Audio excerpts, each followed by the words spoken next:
So I was like, let me make some French onion soup from scratch because it's just onions and like, soup mix or a soup base, right? No, it's way more complicated because I wanted to make the base from scratch instead of using like the onion soup mix. That means I have to make what's called a brown stock, like your chicken stock and your beef stock. And they also have one that's brown stock, which is goes into the French onion soup. So I'm like, oh my gosh, that includes all of this. We have tomatoes from the garden. Thank you very kindly. And my own herb blend here that I freeze. I have other packets available if you want me to mail you out some. But yeah, it's going to be a 4-hour event to make French onion soup from scratch, including the allspice, including the sherry and the brandy, and creating my own stock first and foremost for it. So stay tuned. Got my vegetables. I realized I didn't have my unsalted Kerrygold butter, which you absolutely have to have butter in this recipe. And I'm just going to go ahead and start adding the vegetables. Call me a pra to my pan to make my brown stock. I am making my chicken stock from scratch, y'all. Bear with me. Woo, it's gonna be some time, but it's gonna be worth it. Go ahead and add these vegetables and I'll be back. When I say it smells so amazing in here, the onion smells so great. About to peel these tomatoes and then add them to the roast. This is where it starts to feel like, oh my goodness, the soup is going to be amazing and it was worth it. The chicken stock, brown stock, is coming along nicely. Okay, so there is something about the Kerrygold, which I already told you is an amazing butter all by itself. But this butter and onions melting, it smells like movie theater butter in here. It smells like popcorn, like I'm cooking popcorn. That is so crazy. It smells like fresh movie theater butter. Anyway, so stand by as these caramelize. I'll be back.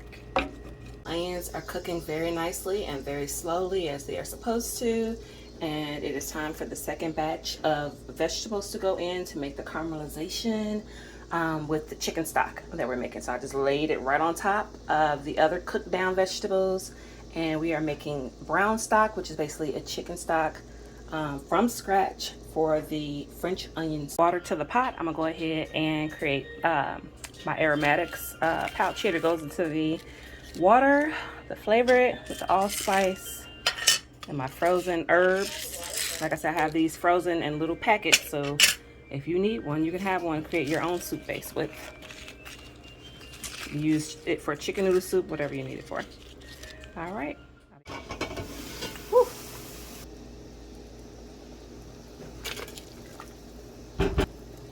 Oh, it's turning into brown stock for the onion soup. I've made my base. Wow.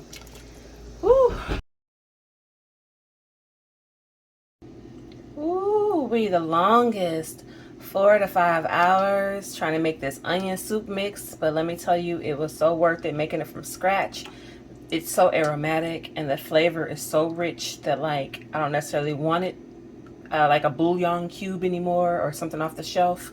Making fresh stock is so much better. So I have made onion soup from scratch. It is time for the best part, which is to go ahead and put in the little cups and the French toast and the Gruyere cheese on top. And I will be back.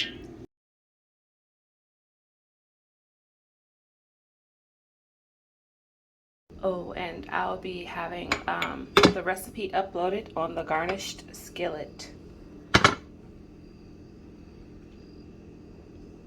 That's my YouTube channel, The Garnished Skillet. Be sure to subscribe, like, and comment. This is French onion soup made from scratch. It was worth the wait. It was like 4.5, 5 hours. Each section of it had hours worth of time put into it, but it was well worth it, you all. So it tastes amazing. Enjoy the rest of your day.